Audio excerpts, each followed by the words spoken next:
Tarih boyunca insanoğlu sınırlarını zorlayarak doğaüstü güçler, bilgelik ya da sınırsız zenginlik peşinde koştu. Bu arayış bazen öylesine yoğun olur ki kişi kendi ruhunu bile feda etmeye hazır hale gelir. Ruhunu şeytana satma ifadesi insanın bu arzu ve güç peşinde koşarken neleri riske edebileceğini simgeler. Ancak bu kavram sadece bir efsaneden ibaret değildir. Altında derin psikolojik ve felsefi sorular yatar. Bu videoda bir insan neden ruhunu şeytana satar sorusunu irdeleyerek Doktor Faust'un hikayesi üzerinden bu efsaneyi inceleyeceğiz ve ardından Freud'un bu konudaki yorumlarını ele alacağız. Doktor Faust'un hikayesi.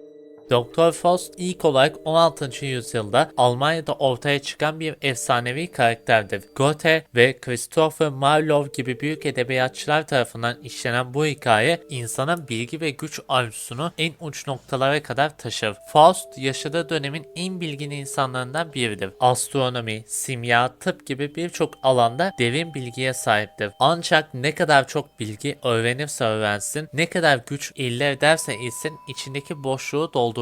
Faust, sahip olduğu bilginin ona anlam ve mutluluk getirmediğini fark eder ve daha fazlasını istemeye başlar. Bu arayış onu Mephistopheles adlı bir iblisle karşılaştırır. Mephistopheles, Faust'a dünya üzerindeki tüm hazzları, zevkleri ve bilgiyi vaat eder. Ancak bu teklif karşılığında Faust'un ruhunu talep eder. Faust bir anlık tereddüt yaşasa da sonunda bu teklifi kabul eder. Çünkü dünya nimetleri ve sonsuz bilgi arzusu onun için her şeyden daha değerlidir.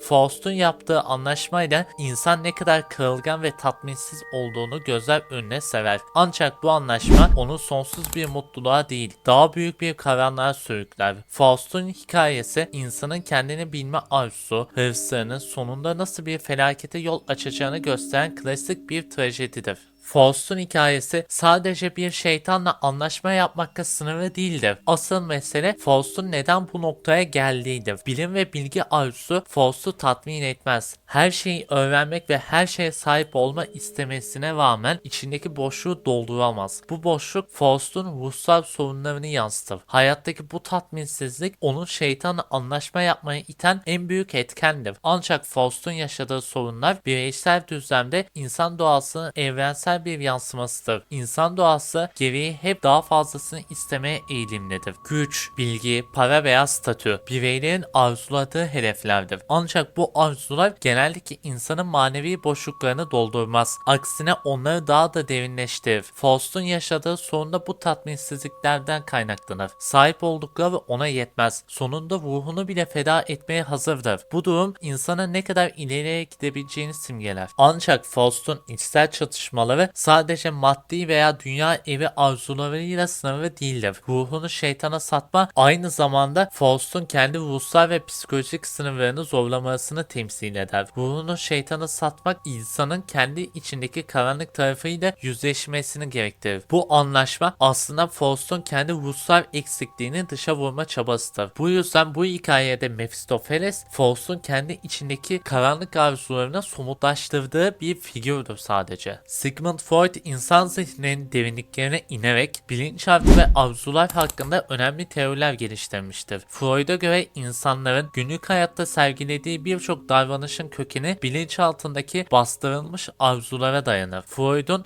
ID'nin insanın ilkel ve bastırılmış arzularını temsil eden bir güç olarak tanımlar. Faust'un Mephistopheles ile yaptığı anlaşma ID'yi bilinçaltındaki ilkel arzuların kontrolünü ele almasını simgeler. Ego ise bu arzuların gerçek dünya ile uyumunu bir şekilde tatmin edilmesi görevini üstlenir. Ancak Faust'un bu durumu bu dengeyi bozan bir durumdur. Faust, ID'nin baskın hale gelmesine izin verir ve arzularını kontrol edemez hale gelir. Süper ego ise toplumun ve ahlakın birey üzerindeki baskısını temsil eder. Faust'un ruhunu şeytana satma kararı süper egonun bu baskıya dayanamayarak kontrolünü tamamen ID'ye bırakmasını yansıtır. Freud'un bakış açısına göre Faust'un hikayesi hikayesi insan doğasının derinliklerinde yatan karanlık arzuları ve bu arzuların sonuçlarını gösterir. Faust'un Mephistopheles ile yaptığı anlaşma aslında insanın kendi içsel çatışmalarını ve ahlaki değerlerle yüzleşme sürecini simgeler. Freud ayrıca insanın sürekli olarak tatmin arayışında olduğunu ancak bu arayışın hiçbir zaman tam anlamıyla son bulamayacağını savunur. Faust'un da sürekli olarak daha fazlasını istemesi Freud'un bu teorisini destekler niteliktedir. İnsanın doyumsuz yapısı onu her zaman daha fazlasını istemeye iter. Bu süreç ahlaki sınırlarını zorlamaya başlar. Faust'un trajik sonu bu doyumsuzlukların bir bedeli olarak karşımıza çıkar. Faust'un hikayesi sadece geçmişte kalmış bir efsane değil, modern insanın yaşadığı sorunları da simgeler. Günümüz dünyasında insanlar tıpkı Faust gibi sürekli daha fazla bilgiye, güce ve başarıya ulaşmak ister. Ancak bu arayış çoğu zaman insani tatminsizliğe ve manevi boşluğa sürükler. Faust'un yaptığı gibi modern insanda bazen bu boşluğu doldurmak için etik dışı yollara başvurabilir. Peki bir insan neden ruhunu şeytana satar? Çünkü insan doğası gereği tatminsizdir ve sahip olduklarıyla yetinmez. Bu tatminsizlik bireyi kendi ahlaki sınırlarını aşmaya ve ruhunu feda etmeye kadar götürebilir. Aslında Freud'a göre baktığımızda Faust'un hikayesi hepimizin içinde yaşadığı bir içsel çatışmayı da yansıtır. Faust'un Mephistopheles ile yaptığı anlaşmayla 24 yıl boyunca sınırsız bilgi, güç ve hazlara sahip olur. Ancak bu süre dolmaya yaklaştıkça Faust'un içinde derin bir korku ve pişmanlık filizlenir. Hayatın tüm zevklerine erişmiş olmasına rağmen ruhunda giderek büyüyen bir boşluk ve karanlık hissi vardır. Yıllar hızla tükenirken Faust artık ne kadar ilerlediğini değil, geriye kalan zamanını düşünmeye başlar. Her geçen gün şeytanın geleceği günü düşünmeye başlar. Anlaşmanın son gününde Faust kaçınılmaz sonun ağırlığını omuzlarında hisseder. Tüm o zamanlarda elde ettiği hiçbir şey onu yaklaşan cehennem azabından kurtarmaz. Pişmanlık ve korku içinde dua eder.